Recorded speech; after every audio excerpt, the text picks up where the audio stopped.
All right, and welcome into the Point After on the Oklahoma Sports Network, live from the Cameron Studio podcast room. And they're going to expand this actually in the new year. So they're going to be able to widen this and bring extra guests. And they're really enjoying the podcast. We are too. And we appreciate Cameron University and our relationship with having an office up here and able to use the podcast room as well. So we enjoy that.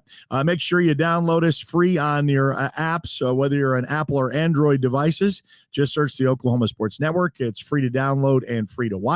And then also on Roku, Amazon Fire, and Apple TV. Those are free apps, and you can download them whether you're in your home or on the go. And then social media, connect with us there. Certainly would like to have a connection with you on Facebook. That way you know, like the mayhem that is this week. And I'll say, just trying to keep up with everything we got. We had to move a Elgin Coaches show to Monday because Tuesday I got, and I'm wearing it, a Cameron basketball coach show. That's tonight. We got the Newcastle coaches show, the Middale Sports Report. That's all tonight. You wouldn't know any of that if you weren't connected to us socially. So please connect to us on Facebook. If you're not on Facebook and you're more on Instagram or you're on X, you can find us there, and TikTok too, with Oklahoma Sports Network 1.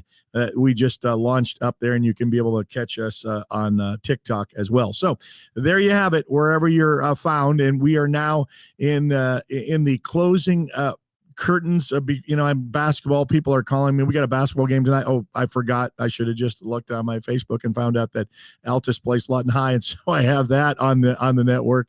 And so basketball is really starting up. And I had to kind of say to everyone, hold the phone, hold the horses. We're not done with football yet. So my guest for the football scheduling has been Chris Evans through the latter part of the season. I appreciate all of your time. And I know I was really reluctant to even ask if you could spend a little time with us today, because I know that you're getting ready for finals at UCO and getting that set up for the broadcast, because this is an exciting time. You get past Thanksgiving and you get into December, and normally this is just championship weekend and we finish it. But because of the new additions that we've been talking about as of late with all the new schools and the new champions, well, then you've got back-to-back championship weekends. So we're going to basically start. We got two things to talk about. One is the finals, and we'll go over that. And then in some of those categories that we ignored last week, like 5A, 4A, and C, they were in a bye week, and so they're going to be talking semifinals. So some of us have to go reverse gears and go, semifinals, didn't we just play that? So I don't know where your head is right now, Chris, but it's got to be spinning. Well, my head, maybe my head's not too bad after hearing your schedule. So maybe I don't have it too bad as you, but it is definitely a busy time, but it's a fun time as well, as we're down to the final 2 weeks of the football season. But this being the first Tuesday in December, it is now basketball season. I know there's some wrestling duels that are set for this week as well. So this is the mix between the fall into the winter. I know there's some coaches that are delaying some basketball games. Some can't delay their games, and as they're waiting for basketball and wrestling are waiting for football to get done, because a lot of those athletes have to go into there, then have to get ready for the transition to those sports. So it is transition December. Yeah, and having to get used to the newness of it, because usually it's over that first part, and now it's going to be like middle way. And you mentioned scheduling. Yeah. I already got rescheduled for Elgin. Congratulations to them. First time in school history to meet semifinals. So that city is pumped and ready, and they're part of the network and ready to see what they can do against Wagner, and we'll get to that matchup. But I guess as what we'll normally do, we'll start off with the big boys in the top of 6A who are ready for finals. And I think, can we kind of say that we've kind of predicted some of these along the way, that, some of these are the names that we've been talking about. But one thing that was of note that you were a part of, a double overtime, that just kind of said, okay, well, here is a team that knows how to win in postseason, and you better have your A game, and you better be ready to take them on for a second time. Yeah, it was a fantastic game in Claremore. We got to go up there for the 2 6A1 games last week, and kudos to Claremore. They were a gracious host, did a great job. But the Owasso Jinx, Owasso wins it in triple overtime, 30-27, in what was one of the best games in the entire state of Oklahoma. It was back and forth, back in 7-7, 14-7, 14-14, and all the way through the triple overtime, as Owasso, they proved, Jinx was on what they call the revenge tour. They beat their rival Union the previous week. They were trying to beat Owasso, then they were trying to beat Bixby, but Owasso proves again they are the best team in the state of Oklahoma, undefeated. They have Drew Frankenfield, a great sophomore quarterback. They got 3 junior running backs. They got an outstanding wide receiver. They got a Division I defensive tackle. They were ready for the challenge of Jinx, and that I was kind of curious to how Owasso was going to handle that atmosphere, but they handled it so well. Coach Graham in his first season has done a great job with the Rams as the head coach. He's been there as an assistant coach before, but yeah, just a fantastic day. It played in the afternoon. There was not an empty seat to be found. It was really a great atmosphere for high school football. Bottom of the other side of it, Bixby kind of took it to Memorial 29-8. It was 14-8, I think, at halftime, but Bixby really controlled the game the entire way. And David McComb, the great quarterback for Ed Memorial, committed to Kansas, just had a hard time getting going against Bixby's defense. And so here we go again, Battle of the Burbs, a rematch of the first game of the entire football season. It'll be one of the last football of the year. So Battle of the Burbs, I think Owasso, their offensive line and defensive lines are just so good. A quarterback that is playing above his sophomore status. And then those 3 running backs, they got the complete package, and they can just wear you down over and over when you get into the third and fourth quarter. So Bixby has a tall challenge ahead of them, but Bixby, their coaching staff, Coach Lauren Montgomery, congratulations. I saw they opened up their $12 million facility. Must be nice, but they we can get ready for them. It would be Bixby with all their schemes, but Owasso, one more game to pull off the perfect season. Yeah, and the thing is, the changing of the guard of such, when you think it's going to be that way, that's when Jinx, and that's when I said, wow, triple overtime. And, they get into that, and they're experienced, and they don't go away, and you got to put them away. So Bixby, kind of the same thing. It's not going to be a rollover. It's going to be a fight. And, Bixby wants to reclaim what they think is, dominant in 6A1. And so I think that's, you get the 2 best is that's what it's narrowed down to. The 2 best in the 6A1 category, and let's just duke it out. Yeah, and one side note, Jinx has made 19 straight state semifinals. So they've won 19 quarterfinal games. That's amazing in its own there. And they're a very quality team. So Coach Riggs and Jinx start off with a 1-3 slow start, but they made some changes on the offensive line, and they got the running game going, and they're a great team. They just ran into a team that was just a little bit better back and forth in overtime. It was a fun game to be a part of. And that game, that's the finals is Friday at 7, right? At UCO? Yes, Friday night, 7:00. Yes, UCO. Okay, 7:00. And you can catch that on the NFHS network. We'll talk a little bit about that because we're kind of cross breeding over with different things of what you have regular, what I have, and then what we contracted out with the network to help part of the OSSAA playoffs. Okay, so now with 6A2, this is a chance for a team to get back-to-back with Muskogee after the exodus of Bixby a couple of years ago.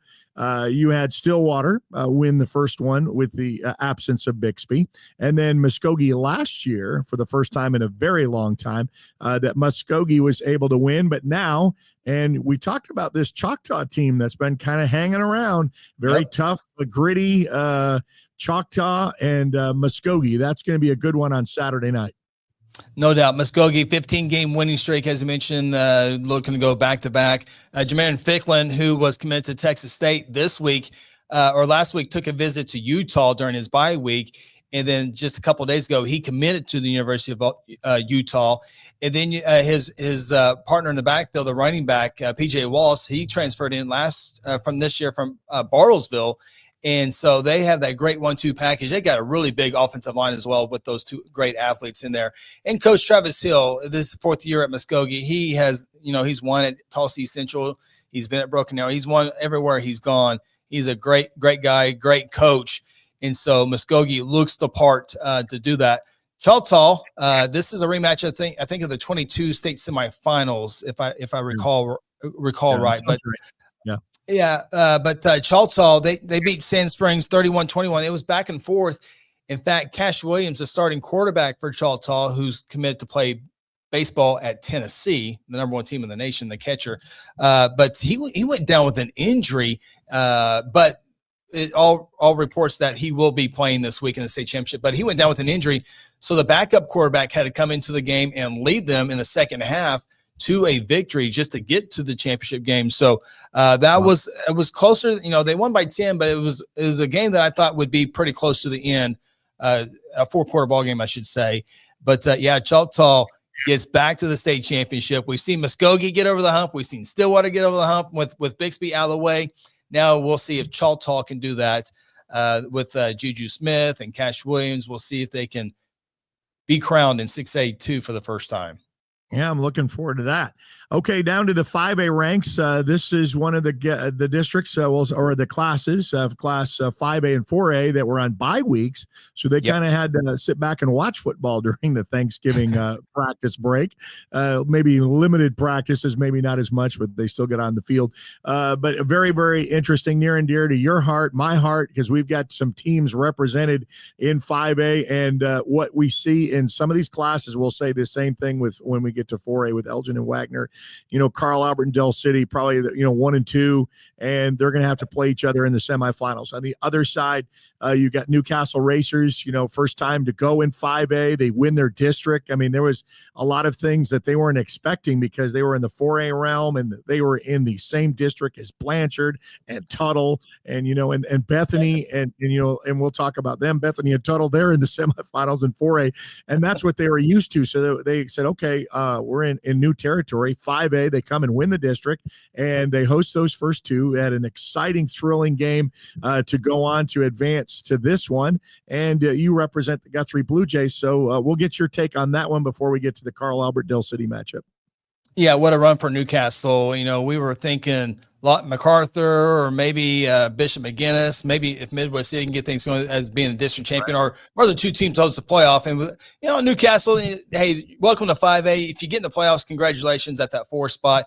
Maybe you can fight for that 3 spot. Here they are, district champions, and beat Pryor in the previous game. They had this bye week, and about the middle of the year, I started watching Newcastle a little bit closer, and especially that quarterback. And in fact, I started asking you questions about Newcastle and watching them a little bit more.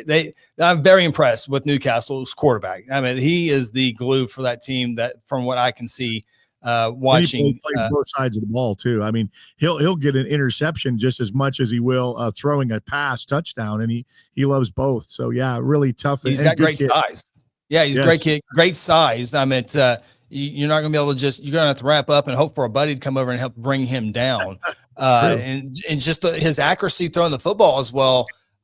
In the game that you had with Lawton MacArthur, it was the game that I was able to actually watch the full way there. Just impressed with him. And so, we'll see how they match up with the Guthrie defense. Guthrie hadn't been to the state championship since 2013. They've had a hard time in second round contests, but they've run into some really, really good teams in the second round that went on to the state championships. They get by Booker T. Washington, and Guthrie has played their best games have been their last 2 games with Lawton MacArthur and Booker T. Washington. I think Guthrie was really wish they could play last week to kind of continue that momentum. But it'll be a story. Guthrie's defense has always been one of the best in the state, and so. Their offense has come along as well. The running game has been really well. The passing game, they don't throw it a whole lot, but they are effective when they do. So and we'll talk about Carl Albert Del City. And I've said this on your show before. I understand Carl Albert and Del City, the number 1 versus number 2, and everybody wishes that was this championship. And I get that argument. I'm not going to say that's dumb because I totally get that. But I do like the idea of Guthrie Newcastle, a team that hadn't been in the championship in a long time. One of those is going to be a great story to get there. And then Carl Albert Del City, the best 2 all season long, no question, top 2 in 5A. They're going to duke it out, and then you're going to have a championship game. So it'll be interesting. It'll be fun. I think Del City's what they've been able to do with a freshman quarterback the latter part of the season. Yeah, last part throwing that in there. Yeah, that's it. Yeah. And this is going to be the first starting for Woodring, the Carl Albert quarterback, in a state semifinal game too. So we'll see who handles that a little bit better. Obviously, I think Carl Albert has a little bit more playmakers. I'm not very good with the X's and O's, but I certainly think Carl Albert can go one-on-one defensively with the wide receivers. That would allow like Davis and the other Titans to come at the quarterback and put him in some weird situations, some pressure situations. Cause I couldn't imagine being, I don't know, he might 14, maybe 15 at most, taking that on, but he's done a good job so far this year. And I just think Carl Albert has just a little too much, the skill players. So we'll see if there's a team that can do it, it would be Dell City. Well, yeah, and the thing is, Guthrie last year was able to take Carl Albert right to the last minute, was ahead, and then Carl Albert had to win it in the end. Will it be one of those matchups, or will it be like Dell City last year in the championship game when we thought, okay, they have playmakers on both sides of the field, on both sides of each team, and who is going to duke it out? And it really wasn't. Carl Albert just kind of started to steamroll in that, and so I'm interested to see. I know they all know each other. It's Mid-Dell. It's a clash. Now it's interesting that the last couple of years they did not play in regular district, because people were asking me, well, who won in the regular district game? Because we're very familiar with the Lawton schools all play each other in that non-district schedule, but they've not for the last 2 years stayed away from that. So they've not played last year in regular season or this year in regular season. So really, who knows? And then when them being, they say them, Dell City playing in the East, for those on the West, we really don't know those teams as well. So there's really, well, how can you compare? Who are you going to compare them to? Like wins, quality wins.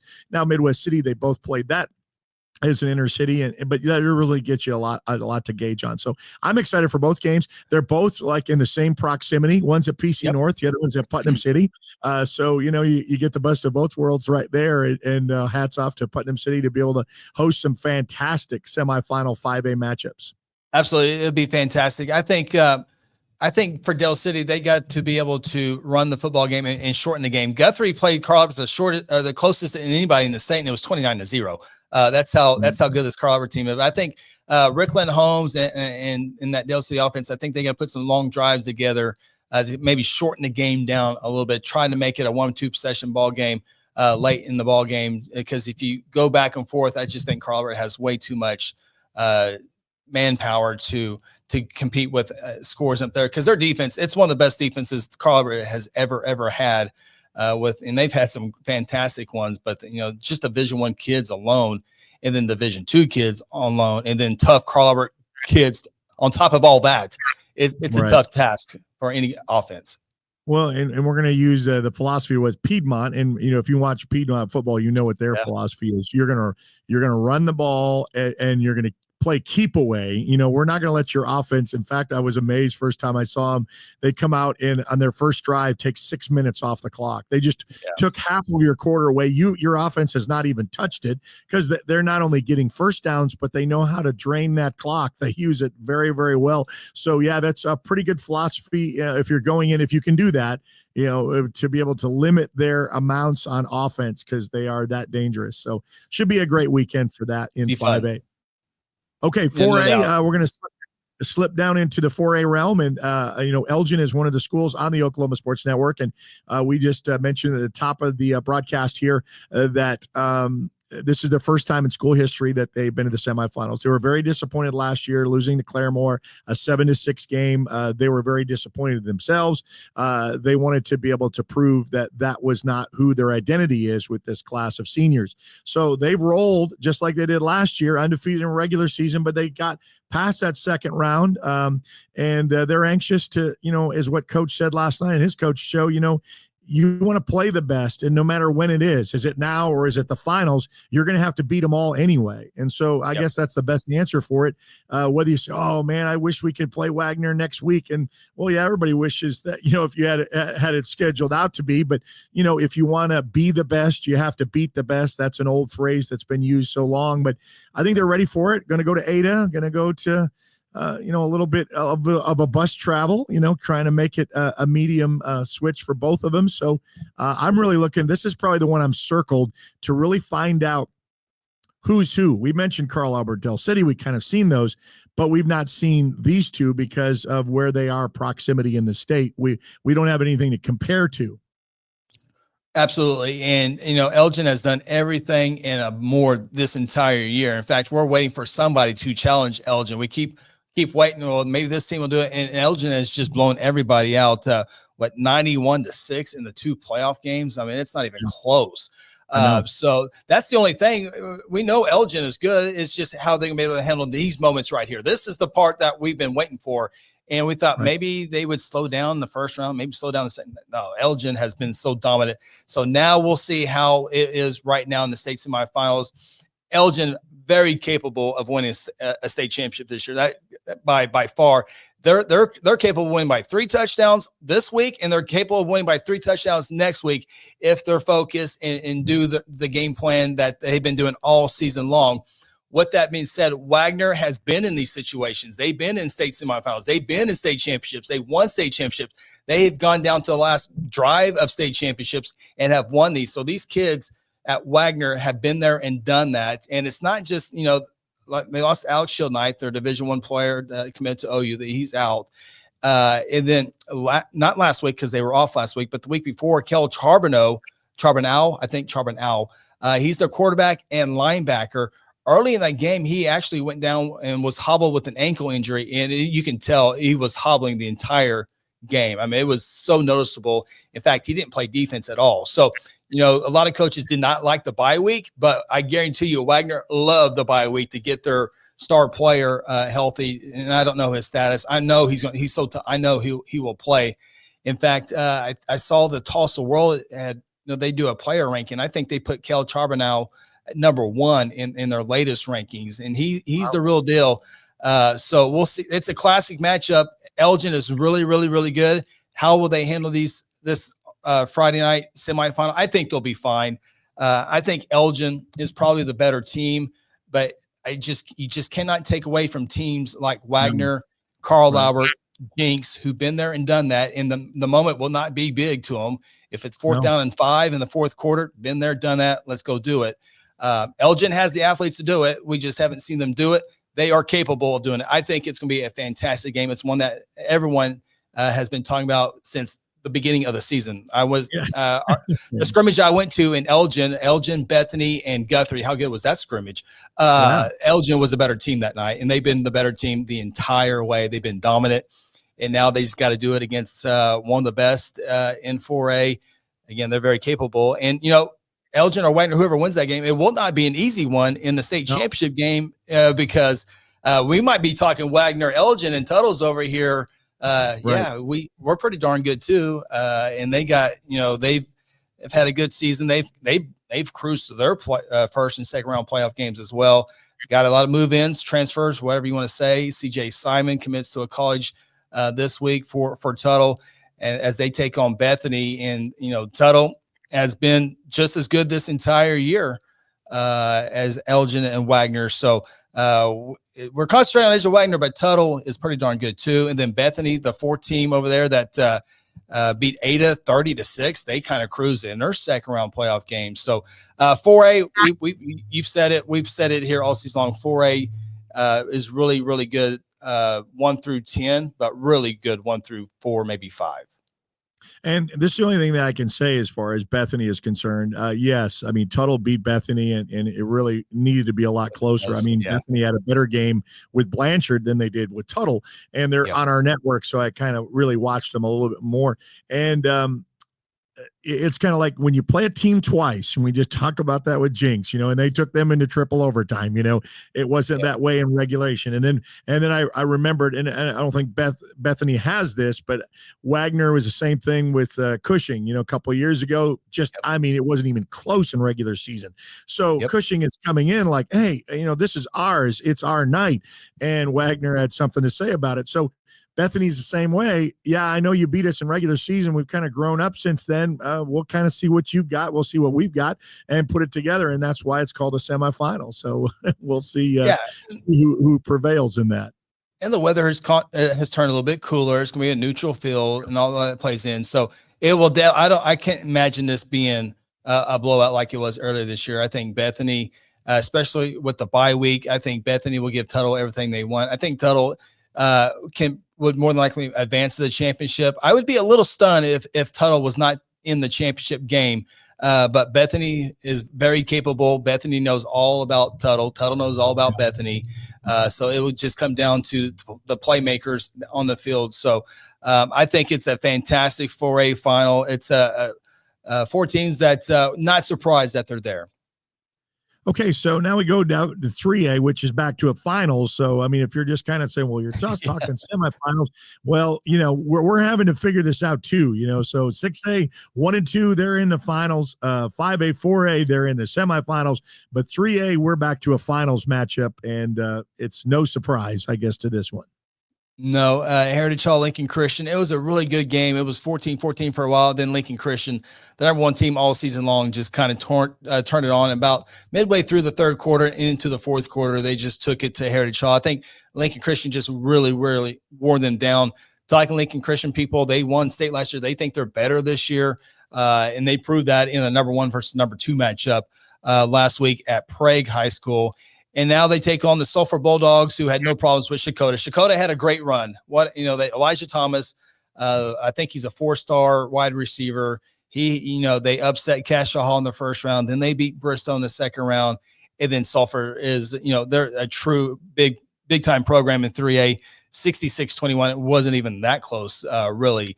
And so we thought we would see this Sulphur Lincoln Christian final going into once we saw the playoff bracket, and this is what we'll have.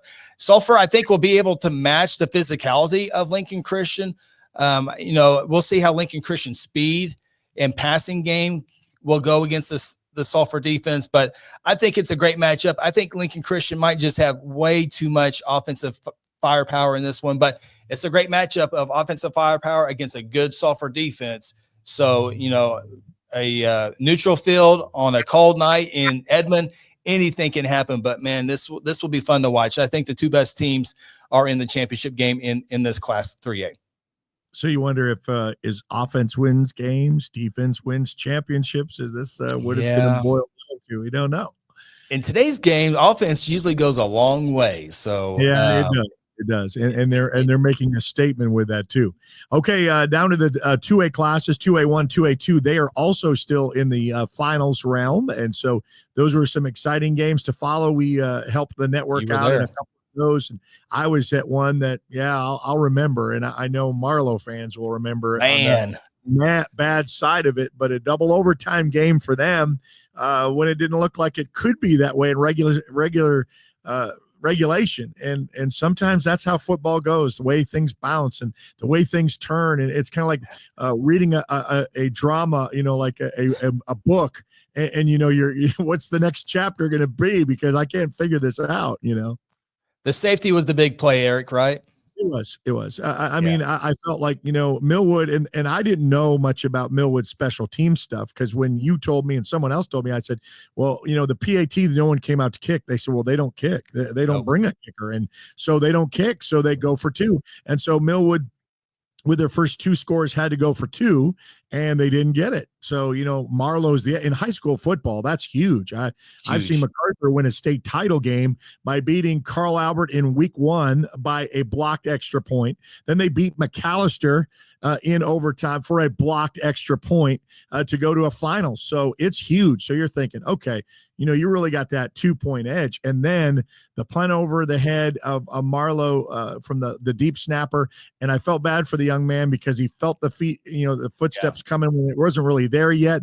And it was over his head, and none of the team knew it. They were all going down, blocking. They had no idea that it was mayhem in the end zone. And unfortunately, he just lost his balance in the end zone with the ball for the safety. And I said, oh, okay, there's your 2 that you had in the lead, and it come back. And then in double overtime, then they finally get their 2. And I say, and hats off, they did it. Millwood gets their 2-point conversion, and Marlowe doesn't. And that really kind of ended their season. And I before that game, I picked Marlowe to beat Millwood in that one. So that's a tough loss. I mean, those sting for a while. So it's a reminder. It's because it's the last few plays of the game. There's a bunch of plays before that as well. So Marlowe didn't lose it on 1 or 2 plays. We talk about those. We emphasize those just because it's a big play. But there were plenty of other opportunities by other players, by other teammates to make big plays and score. So the kid doesn't put everything on his shoulders. But Millwood advances to the championship against Washington. and Washington just takes it to Metro Christian. It wasn't even close. And so we have a final with Washington and Millwood and again, and this is one that a lot of people thought we might see, and here we are again. I think Washington is really, really good, and I just hope Millwood, I don't want to say make it a game, because I think Washington is by far the better team. I think they're playing the best right now. Millwood come limping in a little bit. I think their quarterback, I asked you, Turnbull, I think he did play. You know, he had been battling some injuries as well, but I think Washington's just a team on a mission right now to win this one. Yeah, well, and you know, in another storied program that is there and used to it and understands the business at hand. Okay, so now we go into I think they've won. I think they won 41 straight now, which is, I think, is the third largest 11-man record in Oklahoma. So that's a lot of ball games. Yeah, that's putting a string of them together. For the first ever, and we talked about this, for welcome 2A2, a new crown champion. And which one of these two is going to say, hey, we were the first ever 2A2 champion in the state of Oklahoma? You know, at the very, very, very beginning of the season, I picked Davis to win the state championship, and then they started off 0-3, lost the district title to Holdenville. And so before the playoffs, you go, you know what? I'm going to switch my pick. I'm not feeling good. I'm going to switch it. I switched it to Adair, who Davis beat in the second round. And now I was like, man, Stroud's putting 50+ points every single game. I better go with Stroud on this one. And then Davis wins 14-6. They held Stroud to 6 stinking points after Stroud. I think Stroud averages like 52 points, but it goes into, you know, who you play on your schedule. And Davis built up that schedule. I think it was Sulphur, Plainview, and Pauls Valley to get them ready for that exact moment right here that we're at. So congratulations to Davis. They definitely earned their way to the state championship. And now Davis really wants me to pick Vian, and for the record, I will pick Vian to win it. I'll just if Davis wins, I need to be the parade marshal for them. I gave up on them in the playoffs. I picked Adair to beat them. I picked Stroud to beat them. I'm getting ready to pick Vian to beat them. Vian, the number one team all season long in this class. Mason Wright, he's a junior quarterback. He's a star. He does a little bit of everything for them, and they cruise to Colcord 35-16. I was rooting for Colcord to make it to the semis, and they got there. You know, Colcord is a program that has, I don't think they won a state championship in any other sport. So I was kind of rooting, quietly rooting for them. But Vian is a real Vian. You know, they've been close a few times here, not able to get over them, kind of like a Choctaw. But now they'll have a chance here against Davis in a great 2A2 matchup. Of course, that will be a fun game to watch. The first ever 2A2 champion.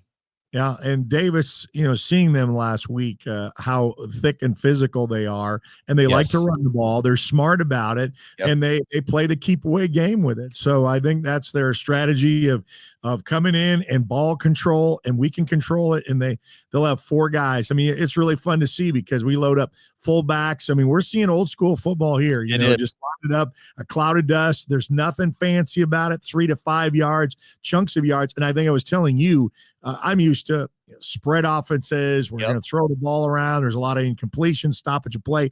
That game, when hour in after kickoff, we were halfway through halftime after 1 hour. And I looked and I said, is this right? I mean, this went that fast, but that's what I'm talking about. And the only time I ever saw that was 8-man football, which is a run rule, and that, you know, all of a sudden, hey, the game's over. But, you know, this was a quarter that went like really, really fast. And I said, okay, now I know the strategy of what's behind all this. And, you know, it may not be fancy and people want to see all those big throwing touchdowns and 40-yard, you know, bombs and stuff like that. But 3 to 5 yards they're happy with, and they come away with win on their way to the finals. So, and that's the way Davis has been doing it for decades upon decades. It used to be the wishbone. I think they've graduated from the wishbone. Now they're just running power I in there. Yeah. So, and you said you control the line of scrimmage, you control the 35 yards at a time. If you're Davis and Adair and you're scoring 50 points a game, well, you can't score 50 points a game if the other team has football. So that's football. That's exactly right. Okay, so now we go into the A1 and A2 again. Another new class division. We're going to have a new champion out of that as well. But on the top side of A1, what you got? Yeah, you got Hooker taking on Pawnee. That will be played in Alva at Northwestern Oklahoma State University. Great campus there. This second week they'll host a neutral game, and then Christian Heritage and Rejoice Christian. Hooker and Pawnee, that would be a fantastic defensive ball game. That might be a 14-10, 14-7 type ball game. Both teams really well with their play with their defense. I think Hooker has been there a little bit more than Pawnee. Obviously, Pawnee's done a great job of getting to this spot right here. But I like Hooker in the semifinal game. They beat Fairview earlier this year for their best victory. Of course, Fairview got bounced by Rejoice Christian 34-7 a couple weeks ago. So Rejoice Christian and Christian Heritage into the semis. I think Rejoice Christian has a great chance to get into the finals against Hooker.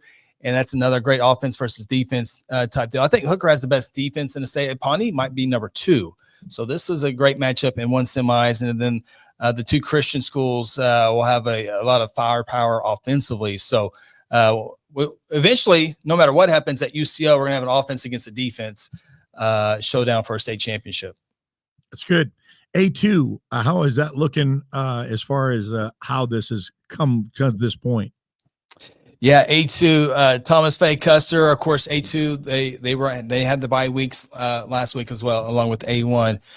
Thomas Fay Custer takes down Hominy. I think that was like a number 2 versus number 3 matchup in the second round. We're talking about all the other some of the other classes have 1, 2 in the semis. Here's number 2 versus 3 in a second round, and Thomas wins that one by 6, 20-14 in a great game. Talahina beat Goodwill, Texhoma. And then the other side, Region Prep and Woodland.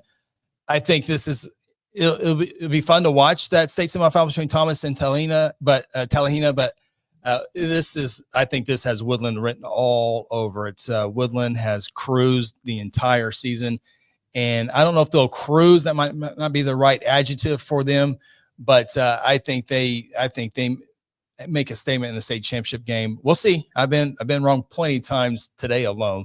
I really think this is Woodland's class. Yeah. I'm going to have to use that. Okay. And then we're going to slip down to B, I guess, is the next rounds of to talk to. Yep. We Laverne and Dewar. This is going to be the very first state championship game played Thursday afternoon at 1:00. The Tigers and the Dewar Tiger. Is it Dewar? Drawing a blank on their name right now, but Laverne, we said at the beginning it should be Laverne, and here they are in the championship. And Laverne will be a heavy favorite in this one. They've been scoring a lot of points. Just in the playoffs, 51, 53, and 46. Wow. So they are a really good ball club. So I think they've been putting a lot of points, which is not really too surprising in Class B football. So I really like Laverne. I liked them when they started practices in August, and I'm going ahead and like them in the month of December as well. And our final is Class C, and we've said the word Tipton enough, and I know is anybody going to be able to have enough to be able to challenge that? That's going to be the big question. Yeah, Dewar Dragons. By the way, I knew it was throwing me off, and I have to know that before. Yes. I've been putting their graphics into the computer. I should know who they are. But real quick, B2 football. Eric Sealing, Covington Douglas. I'm sorry, jumping in. No problem. Covington Douglas. If you want to sound like you know what you're talking about in high school football, call him Cub Doug. That's what everyone calls him, Cub Doug. So if you're trying to impress somebody with your small school football, Cub Doug. But Sealing is they've been there and done that. If this was a girls basketball game, I would definitely take Sealing. This is a toss-up, I think, that will be played in Cashion. And the other side, Walika versus Wilson Henrietta. We talked about last week. Wilson has the 3 brothers that led them to a state championship in small school basketball. We'll see if they can do that in football. As far as breaking down the X's and O's, I will not even pretend that I even know to break down the X's and O's of these semifinal games. But it's 4 teams that I've become familiar with. Honestly, I didn't know Wilson Henrietta. I knew about the Wilson down in your neck of the woods, right? But I didn't Wilson Henrietta when the state basketball bracket came out. I was like, Wilson Henrietta, and Where's so I learned about them. Where's that? Yeah, just outside of Henrietta. Walika is a proud program. They've been competitive for decades upon decades. So it'll be fun to see, Sealing and Walika have the name brand. We'll see if Covington Douglas and Wilson can surprise and get to the championship. And the final class to talk about in the semifinals and finals matchups for this weekend of championships, we'll take championship weekends this weekend and next weekend, is Class C. Yep. And so at the beginning of the year, I thought, well, this is going to be a Timberlake-Tipton type matchup in the finals. It very well could be. The only thing that I think can maybe trip up a Timberlake-Tipton final would be Ryan. Ryan High School, they take on Timberlake. That game will be played in Oklahoma City area at Western Heights High School. Tipton and Tyrone in Woodward. And Tipton, 46 points, 56 points. And so I think it comes down to Timberlake and Tipton, but the big game for sure is Timberlake-Ryan there to see who takes on Tipton, I think, in the championship. So that will be fun to see. And I'm happy for, the B1, B2, and the Class C because they get to be with the 11-man schools and play at one location. In the past, they had to go to Southern Nazarene. It's kind of like, not that anyone forgot about it, but it also helps that they'll be at UCO, so more teams can maybe catch more 8-man football and see how fun it is. There's a lot of points scored in 8-man. It's a different game. It's a but it can be fun, especially with all the points that they put up. Yeah, and everybody shows up to those games in their small towns. It's fun, and you've seen it in state basketball tournament. You saw in years past with football as well. So. Yeah, they really close the towns down, and they sure all do. show up, and that's what we love to see. And it's good for them. It's all in one location. Absolutely. It's championship weekends there at UCO. You're going to be handling that for the NFHS, and you do a fine job with that. We're going to kind of do some of the semifinal games too, and I'm looking forward to bring on the network. And for those who are still used to watching OSN, we are not going to be able to video stream it, but we are still going to do audio only presentations. So it's kind of like listening to the radio. And we've done this with Carl Albert in the past with football. We've done it with Midwest City when they won the basketball state championship. So, if you can't watch it and you're so used to listening to the same crews, my Carl Albert crew, my Del City crew, Newcastle, Elgin, you can listen to it. But if you want to watch forget Bethany, your new one, Bethany. Don't forget our Bethany fans. Yeah, that's right. Thank you for the nudge and reminder. Yeah, you keep adding schools now. See, they came midway through, so I wasn't really. They still count, Eric. They still count. It still counts in the semifinals. So I appreciate it. And Chris, we'll be seeing you both these next couple of weekends, of course. Absolutely. At UCO, and if you can make it, you can log online to Go Fan thing. That's really easy to get your tickets there. That's the best way digitally. That's how everything's gone now. If you go to OU games or any pro games, in fact, I'm going to the Lions game on Thursday. That's all on the phone, so I just pull it up, and so that's the way. That it's not the future, that's the present.